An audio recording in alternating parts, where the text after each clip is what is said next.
Healthcare companies are some of Arizona's largest employers. Studies before the first version of Trump Care collapsed projected a healthcare recession in Arizona if the entire bill were enacted, loss of tens of thousands of jobs. This bill that passed is a lot like that first bill. So are we looking potentially at the same thing again, Dana? We are. That study was based on losing the additional funding for Medicaid expansion, which this bill does. It was also based on losing some of the funding for subsidies in the marketplace, and this bill is a little more mixed on that. But the loss of jobs will be very close to that 60,000, and the economists have called that a healthcare recession, the first ever in Arizona. It's a pretty risky prospect looking forward.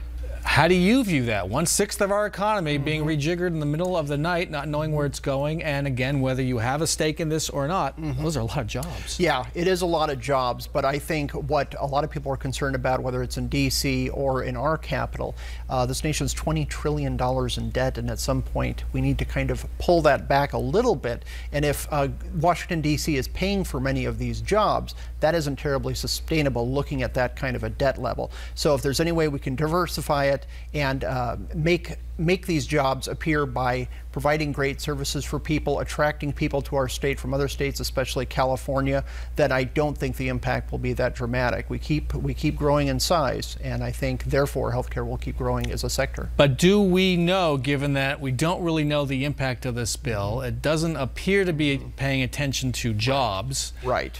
It would definitely have a huge economic impact. Healthcare is one of our fastest growing sectors in our economy. It grew even during the Great Recession.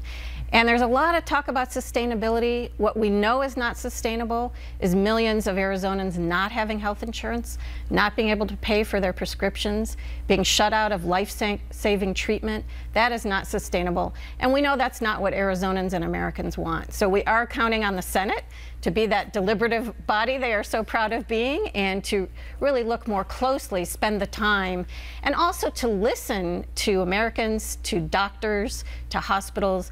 Every national group that represents patients with cancer, with heart disease, with diabetes, with asthma, is opposed to this bill that passed the House. The Senate needs to listen to them and sit down with them and talk about what will work for patients. I want to go to John with the politics of this, because with the first bill and with this one, it is noticeable how many Trump voters are going to be exposed to the loss of their health insurance. Right. How great a risk is that for Donald Trump and the Republican Party?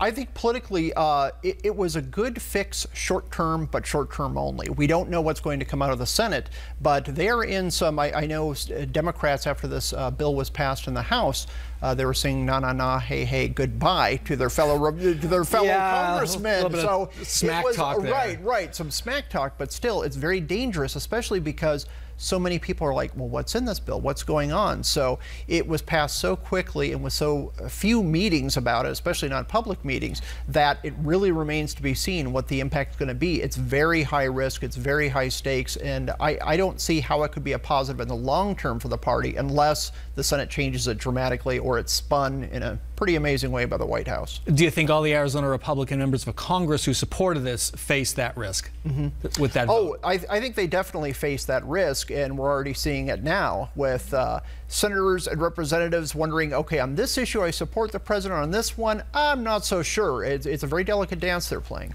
All right, going to end it there. Dana Neymark, John Gabriel, thanks so much for joining us. Great discussion. Thank you. You can reach me anytime with your comments. Find me on Facebook, follow me on Twitter at Bram Resnick, or email me at bresnick@12news.com. You can also see all of our Sunday Square Off coverage on 12news.com or on our YouTube channel. That's 12news.com/YouTube.